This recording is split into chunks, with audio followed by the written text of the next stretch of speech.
네, 안녕하십니까 여러분들, 반갑습니다. 단타수장 전문가입니다. 자, 우리 SK케미칼, 우리 빌 게이츠가 언급을 했던 SK바이오사이언스가 이 SK케미칼의 자회사입니다. 그래서 케미칼이 바이오사이언스의 지분을 98% 정도 보유를 하고 있는데요. 자, 이렇게 지금 어떤 최근에 단기간에 어떤 좋은 시세를 보여주기도 했는데, 이런 단순한 그냥 퍼포먼스성 말고 앞으로의 우리 자회사에 대해서도 지금 IPO 절차를 밟고 있고, 그래서 이런 부분들에 있어서 좀 어떤 우리가 움직임을 좀 기대해 볼 수 있을지 같이 좀 이야기해 보는 시간 갖도록 하겠습니다. 자, 영상 시작에 앞서서 여러분들 구독, 좋아요, 알림 설정 한 번씩 먼저 꼭 부탁드리겠습니다. 자, SK케미칼입니다. 제가 인트로 영상에서도 말씀을 좀 드렸지만 뭐 이것저것 좀 많이 엮여가긴 했었습니다. 사실 SK케미칼이 기존에 나파모스타트 쪽으로 엮여가지고 굉장히 또 많이 좋은 시세를 내주기도 했었는데, 최근 들어서 이때 당시에 한 요 위치 정도였던 것 같아요.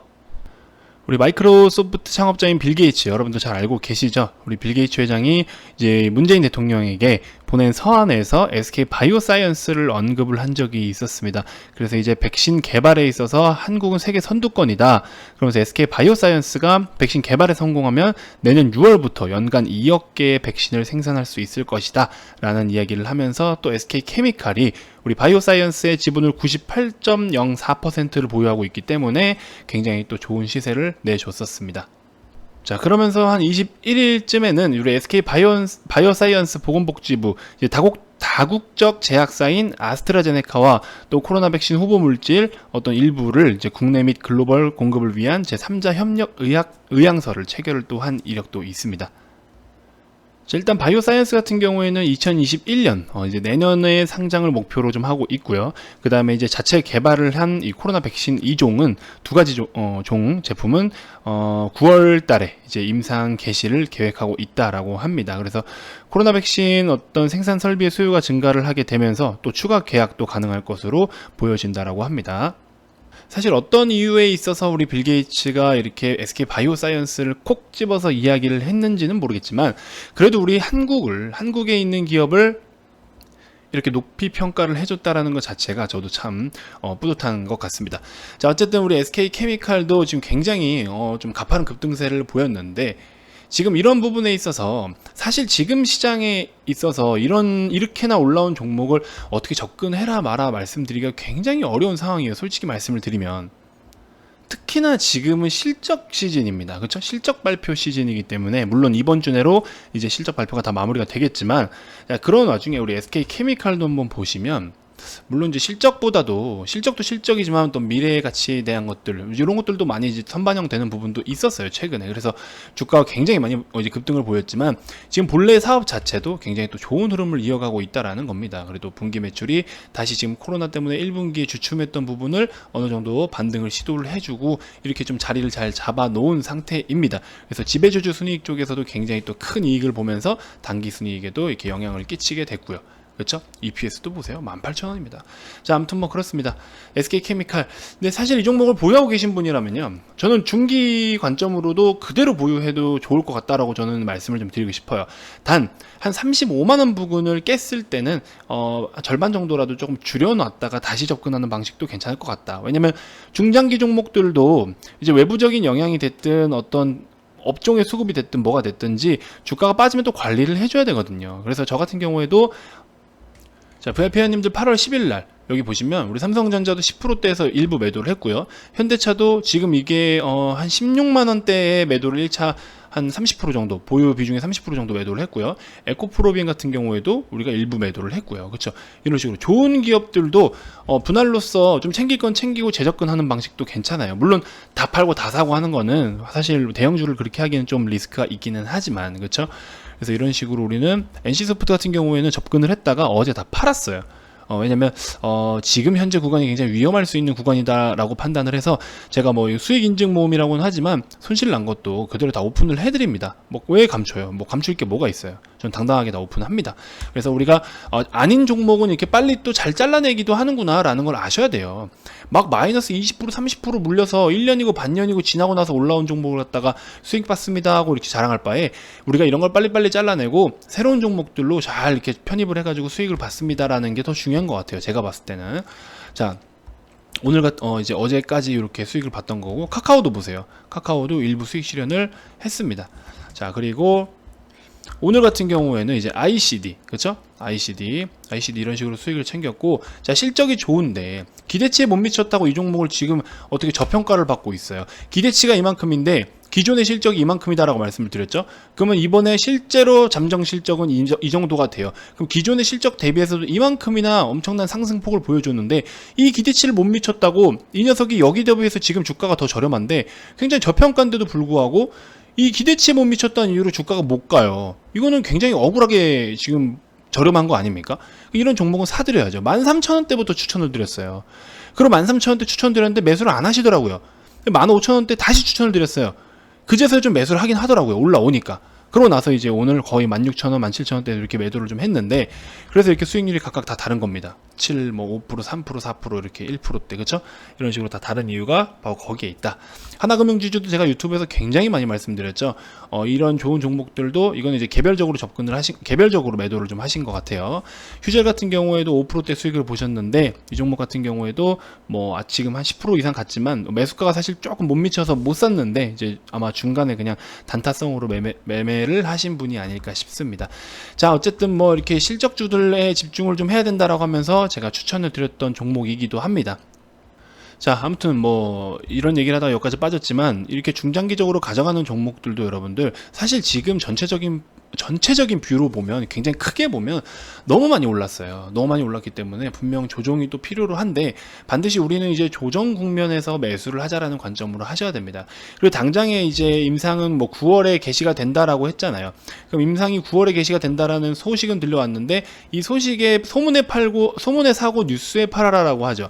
뉴스에 매도를 해라라고 하지만, 뉴스에 매도를 하더라도 지금 이미 너무 많이 올라와 있기 때문에 이거는 이미 다 선반영이 된 거예요. 소문과 뉴스에 대한 게 전부 다 반영이 됐다라고 저는 보고 있어요. 그래서 한번 잠깐 시세가 나오고 다 빠질 확률이 좀 더 크다. 랩지노믹스 같은 경우 보세요, 여러분들. 자, 랩지노믹스 오늘 실적이 좀 나왔죠. 나왔는데 잠깐 급등을 하다가 다시 또 고꾸라치잖아요. 왜? 다 선반영이 된 거예요. 선반영이. 자, 분봉 한번 보세요. 오늘, 그쵸? 급등 보였다가 다시 급락 보이죠. 이미 다 선반영이 됐기 때문에 잠깐의 퍼포먼스만 보여주고 사라지는 겁니다. 시즌은 마찬가지예요. 시즌. 제가 진단키트 지금 아직 영상 안 찍고 있어요. 조만간 한번 이제 찍어 드릴 건데, 이제 이런 것들 다 반영된 거는 실적 발표를 했다고 해서 더 올라가지는 않는다. 특히나 지금 같은 이런 시즌 같은 경우에 피크성 실적이기 때문에 피크 아웃이 불가피한데, 지금부터 실적이 3분기, 4분기가 2분기 대비해서 더 오버슈팅이 나오지 않을 건데, 2분기가 정점인 거잖아요. 피크 실적이잖아요. 그러면 지금 우리가 이런 부분 다 반영이 됐다라고 봐야 된다라는 거죠. 무슨 말인지 아시겠죠? 그래서 SK케미칼도 정말 내가 밑에서부터 잘 사갖고 왔다 하시는 분들은 그대로 그냥 가져가시면 되지만, 내가 지금 못해도 30만원 이상에서 매수를 했다 하시는 분들은 주가 관리를 잘 해주셔야 됩니다. 자, 당장 9월에 임상 아까 말씀드린 것처럼 9월에 임상 시작이 되는 거에 대해서 이제 물론 지금 아직 8월이기 때문에 실적 시즌이 끝나고 시장이 어느 정도 자리를 잡을 동안에 이 주가가 어느 정도까지 왔냐에 따라서 이 9월에 대한 임상 이제 진행 내용이, 소식이 주가에 다시 새롭게 반영이 되냐, 다시 시작하냐, 무너지냐, 이런 것들이 좀 결정이 지어질 것 같아요. 그래서 이런 거 좀 참고하시고, 일단은 뭐 IPO 같은 경우, 그러니까 일단 지금 상장 절차도 있잖아요. 그 중에서도 이제 21년이라고 하니까 아직은 조금 우리가 조정받을 때를 기다려도 충분하다. 그래서 딱 두 가지입니다. 기존부터 보유하고 오시던 분들, 적어도 25만원, 30만원 요 정도 중심 잡고 업다운 하시면 될 것 같아요. 이런 영역에서 매수하신 분들, 이분들은 그냥 그대로 보유를 하시는 게 진리다. 이런 분들은 아마 더 큰 수익을 보실 수도 있을 만큼이나, 지금부터라도 좀 어쨌든 잘 참고 이제 견디는 게, 안 팔고 버티는 게 여러분들의 가장 큰 일인 거고, 이런 상단 부근에서 매수를 하신 분들은 좀 손해를 보지 않도록 좀 주가 관리를 잘 해주셔야 된다라는 겁니다. 그래서 분할로서 대응을 해 나가시면 분명히 또 좋은 성과가 있을 거라 생각이 들고요. 뭐 주봉상 추세가 살아있고 월봉상 추세가 살아있다라고 해서 아무데나 들어가는 게 절대 아닙니다. 자, 주봉상 추세가 살아있어도, 그럼 뭐 주봉에서 우리 보통 그러죠. 5일선을 이탈할 때 매도하라, 뭐 이런 말 많이 들어보셨죠. 자, 여기 지금 현재가 대비해서 5일선까지만 하더라도 27.3%입니다. 그럼 여러분들이 주봉상 추세가 살아있으니까 지금 매수를 해서 손절을 5일선 이탈할, 종가 기준으로 5일선 이탈할 때 손절해볼까 하면 여러분들은 마이너스 30%에서 손절을 한다는 소리입니다. 그래서 굉장히 의미가 없고요. 어쨌든 여러분들이 좀 기다렸다가 차분하게 매수를 하시고, 매수를 했다라고 하더라도 혹은 뭐 주가가 좀 밀린다라고 했을 때는 좀 일부 팔고 다시 사는 전략, 이런 식으로 관리를 잘 해주셔야 됩니다. 주가가 하락을 하고 있는 동안에는 매수를 분할로서 잘 관리를 해주셔가지고 어느 정도 적정 수준의 평균 단가를 맞춰 놓으면 주가가 반등을 할 때는 여러분들이 이제 좀 빠르게 수익권으로 전환을 할 수가 있는 거겠죠. 마치 시젠처럼, 시젠을 우리가 이 6거래일 동안 이 음봉 6개 동안 매수를 했어요. 빠지는데 계속 사들인 거죠. 그럼 이제 적정 수준 요 정도의 평균 단가라고 했을 때 우린 이미 하루, 이틀, 3일부터 바로 수익권으로 접어드는 거죠. 여기서 한번 매수하고 말았다라고 하면은 아직도 이날부터가 수익인 거지만 이만큼의 기회비용을 또 날리게 되는 거죠. 그래서 분할 매매가 반드시 중요하다라는 점 말씀을 좀 드리고 싶고요. 자, 제가 최근에 시장에 대해서 뭐라고 말씀을 드렸습니까? 이제 다가올 어떤 변곡점이 분명히 있다라고 말씀을 드렸죠. 뭐 자세하게 말씀드리기도 사실 좀 이제 민망해요. 제가 너무 많이 말씀드려서 6월 11일, 6월 24일 안 보고도 날짜 그대로 기억합니다. 그쵸? 11일, 24일 전부 다 제가 말씀드렸잖아요. 시장에 대해서 계속 말씀드렸던 거예요. 이때 당시에도. 그래서 우리가 얘기를 하자, 다음날 바로 급락이 나올 거야 라고는 말씀드리진 않았어요. 이건 제가 어떻게 맞춰요. 그건 제가 맞출 수 없지만 그동안 달려온 힘에 대해서 이날은 다르다. 그동안 달려온 힘에 대해서 이날은 다르다.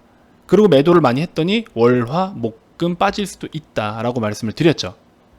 자, 보십시오. 6월 24일 날 제가 말씀드린 겁니다. 2분기 클로징까지 4거래일 남았고 이제 목금 월화 주의해라. 그쵸? 월화 둘 중에 한 주는 반드시 주의를 해라 라고 제가 말씀을 드렸습니다. 그러면서 실제로 전날 같은 경우에는 6월 24일 날 인증입니다. 우리가 보유하고 있던 종목 중에서 7종목이나 매도를 했어요. 현금화를 이만큼이나 많이 했어요. 하나, 둘, 셋, 넷, 다섯, 여섯, 7종목이나 현금화를 했었습니다. 이 당시에 6월 24일 맞죠? 자, 이렇게 현금화를 했던 날이에요. 그날. 그러고 나서 어떻게 돼요? 딱 월화 목금 키 맞추기로 딱 두 개 이렇게 빠져버리죠. 그리고 6월 11일 같은 경우에도 마찬가지예요. 제가 시장 이야기 계속 드렸거든요. 6월 11일 날도. 여기 보시면 코스닥 최근 일봉 흐름 차트입니다. 자, 빠지기 전이잖아요. 그쵸? 그림 보시면 제가 왜 네모 표시를 했냐, 오늘처럼 현금 확보를 적극적으로 한 적이 없죠 하면서 6월 11일 날 말씀을 드렸습니다. 언제? 이날. 그러고 나서 어떻게? 코스닥 마이너스 4.5%, 코스닥 마이너스 7% 빠지죠. 빠지고 있습니다. 최근 것도 한번 볼까요? 8월 7일부터 제가 지난주부터 계속 말씀드렸어요. 시장이 마냥 상승만 보여서 너무 좋죠, 여러분들은. 그죠? 주요 국가 중에 코스닥 시장이 전 세계 상승률이 가장 높아요. 그래서 주의할 부분들이 있다. 개인이 전형적으로 몰려 사고 몰려 파는 이런 지금 시장, 레버리지 효과가 크다는 거, 그래서 주가 등락폭이 클 수밖에 없다라는 거 조심해라. 그리고 이제 신문이나 이런 데 보니까 금을 엄청 사라고 하더라고요. 그렇게나 올랐는데 금을 사라고 하는 건 뭐예요, 결국에? 세력들이 뉴스를 띄우든 기사를 띄우든 다 팔아서 떠넘기고 자기들은 빠져나갔다라는 거 아니에요. 지금 벌써 어제 해서 금이 8%나 빠졌잖아요. 그렇죠? 그래서 이런 것들, 뭐든지 좋은 건 알겠지만 뒤늦게 들어가면 그건 결국에 여러분들 무너지는 거예요. 그래서 결국에 과하면 탈이 나기 때문에 이 수급을 무시를 할 수가 없다. 그래서 그 다음날 이게 아침 시황에 올려드리는 거거든요. 이런 브리핑들이 8월 10일 아침에도 마찬가지예요. 지금 이 상승 랠리가 마냥 반가운 랠리는 아니다. 그래서 더더욱 실적주에다가 집중을 해라. 그 외에 단기적인 접근이 맞다. 그 밖에는. 그러고 나서 제가 또 그 다음날 11일도 말씀드렸습니다. 시장은 계속해서 눈치를 보고 있는 듯한 모습이다. 이렇게 말씀을 좀 드렸죠. 자, 그 다음에 이제 오늘 아침에도 장 개장 전이에요. 자, 금, 은 ETF 내가 계속 말리지 않았냐? 그렇지. 아직도 접근 금지다. 오늘 이제 마이너스 8%가 빠졌잖아요. 어제. 그래서 계속 금지. 하락시 담아가는 전략으로 대응을 할 거다. 우리는 9시에서 10시, 오후 2시 반에서 마감까지는 좀 집중을 해라. 그쵸? 이렇게 말씀을 좀 드렸습니다. 그래서 어때요? 오늘 시장 빠지기 전에 제가 말씀을 다 드렸잖아요. 미리 예고를 다 해드렸잖아요. 그래서 하락하니까 빠지는 대로 주워 담자라고 말씀을 드렸잖아요. 그리고 이전에는 어떻게? 실적주에 집중을 해라. 실적주에. 그래서 아직 못 간 놈 샀잖아요. 실적 발표를 했는데도 못 간 놈, 실적 발표를 안 했는데도 못 간 놈, 이런 것들 다 사드렸잖아요. 그렇죠? 현대차 같은 거 뭐예요? 현대차 어디 있습니까? 전 세계에서 완성차 기업 중에 테슬라와 현대차만 2분기 흑자. 그렇죠? 이런 것들을 잘 알고 계셔야 된다라는 겁니다. 그렇게 했을 때 반드시 좋은 성과가 있을 것이고, 자, 어쨌든 제가 앞전 영상에서 뭐라 말씀을 드렸냐? 한번 보세요, 여러분들. 제가 이제 어제 여기 보시면 셀트리온 헬스케어 영상 있죠? 8월 11일 어제입니다. 셀트리온 헬스케어 영상 마지막에, 요즘 최근 영상마다 마지막마다 말씀을 드렸는데 한번 들어보세요. 그냥 내가 평소에 고집하던 방향대로만 가서는 절대적으로 우리가 수익을 볼 수가 없습니다. 아시겠죠? 지금까지는 시장이 좋기 때문에 아무거나 사도 다 갔잖아요. 근데 그런 게 아니라 지금은 이제 앞으로 또 더 혼란스러운 시장이 올 겁니다. 분명히 주도 섹터가 바뀔 거고요. 이제 그런 변곡점에 놓여 있기 때문에 여러분들 지금부터 준비를 하셔야 된다라고. 자, 지금부터 준비를 해야 된다라고 분명히 말씀드렸습니다. 지금 준비가 뭐겠어요? 다음 다가올 어떤 하락에 우리가 좀 저렴하게 매수할 수 있는 종목들을 좀 사드려야겠죠. 그렇죠? 오늘 같은 날 사드릴 종목 얼마나 많아요. 싼 종목 되게 많잖아요. 오늘 대부분 종목들이 이렇게나 빠지는데. 그렇죠? 그래서 이런 것들 여러분도 관심 가져보시면 좋겠고. 자, 아무튼 뭐 그렇습니다. 지금 뭐 시즌을 사라는 소리는 아니었고요. 이제 코스닥 시장을 보고 얘기한 겁니다. 코스닥 시장을 보고 말씀을 드리는 거예요. 아무튼 그렇습니다. 결과적으로는 우리 SK케미칼 여러분들 기존에 보유하신 분들은 그대로 가져가셔도 좋다. 단 이제 신규로 진입하시려는 분들은 조금 조정 시에 담아가라. 이렇게 좀 말씀을 드리고 싶고요. 전반적으로 지금 우리 VIP 회원님들은 어제도 굉장히 매도를 많이 해서 현금화를 해놨기 때문에 지금 더 빠져라 하고 있어요. 더 빠지면 또 좋은 거를 더 싸게 살 수 있으니까. 그렇죠? 무슨 경매장에 나와서 이제 가격을 기다리는 것처럼 굉장히 지금 저렴하게 사기 위해서 우리는 다 준비를 하고 있는 상황입니다. 그래서 여러분들한테 제가 추천주도 요거 다음 영상에서 한번 좀 제공을 해드릴게요. 우리 VIP 회원님들하고 같이 담아갈 수 있는 전략 뭐 여러 가지 있지만 그 중에 하나만 제가 일단 공개를 좀 해드리도록 할 테니까 구독 안 누르신 분들 지금이라도 구독하고 알림 설정 해주시면 다음 영상 빠르게 받아보시면서 여러분들도 바로 매수를 하실 수가 있을 겁니다. 자, 아무튼 제가 시장에 대해서 계속해서 중요성을 말씀을 드리는데 아직도 시장에 대한 중요성을 모르고 그냥 투자하시는 많은 분들이 계십니다. 그래서 이제 수익 폭이 좀 짧은 거예요. 반드시 시장에 대해서는 여러분들이 같이 함께 분석을 하셔야 분명히 좋은 성과가 있다라는 점 다시 한번 꼭 인지하셨으면 좋겠고, 제가 이렇게 인증을 계속 보여드린 이유는 뭐 그냥 지나간 차트 가지고만 얘기를 한다거나 내가 그때 이때 다 팔으라고 했고 이때 다시 사라고 했다 이런 것 때문에 검증을 해드리는 거예요. 실제로 우리 VIP 회원님들은 정말 이렇게 여러분들이 부러워하실 만한 매매를 이렇게 하고 있다라는 거. 물론 수익이 엄청나게 막 진짜 매번 대박이 나는 상황은 아니지만 적어도 남들이 손실 볼 때 우리는 손실을 좀 덜 보고 수익을 볼 때 그래도 꾸준하게 수익을 볼 수 있게끔 해드리고 있는 겁니다. 그래서 그런 부분들 뭐 사실상 결코 쉽지만은 않은 거예요. 하지만 이렇게 시장이 흘러가는 대로 우리가 박자를 잘 맞춰서 가고 있다라는 거, 그거는 좀 한번 제가 자신 있게 말씀을 좀 드릴 수가 있을 것 같습니다. 자, 어쨌든 VIP 가입 문의를 주시면 제가 또 가입 안내를 도와드리면서 이쪽 방으로 넘어오시면 저희가 또 앞으로 이런 식으로 매매를 여러분들도 함께 참석하실 수가 있는 거고, 지금도 아직 기회예요. 제가 절대 항상 매번 이렇게 어그로 끄는 식의 영업적인 멘트만 말씀을 드리는 사람이 아닙니다. 정말 기회는 기회라고 말씀을 드려요. 그래서 지금 아직 여러분들이 늦지 않았습니다. 아직도 우리 저렴하게 살 종목들 대기하고 있는 종목이 많습니다. 이럴 때일수록 여러분들이 함께 하셔서 준비를 하시면 분명히 또 좋은 성과가 있을 겁니다. 아시겠죠? 자, VIP 가입 문의 많이 주시고요. 궁금한 점이 있으신 분들, 가입 관련돼서 이제 궁금한 게 있으신 분들은 2번으로 성함만 문자로 남겨주시면 되겠습니다. 자, 제가 다음 영상에서도 또 추천주 한번 같이 언급을 드리고 또 더 좋은 정보들로 여러분들께 인사드리도록 하겠습니다. 자, 지금까지 단타수장 전문가였습니다. 고맙습니다.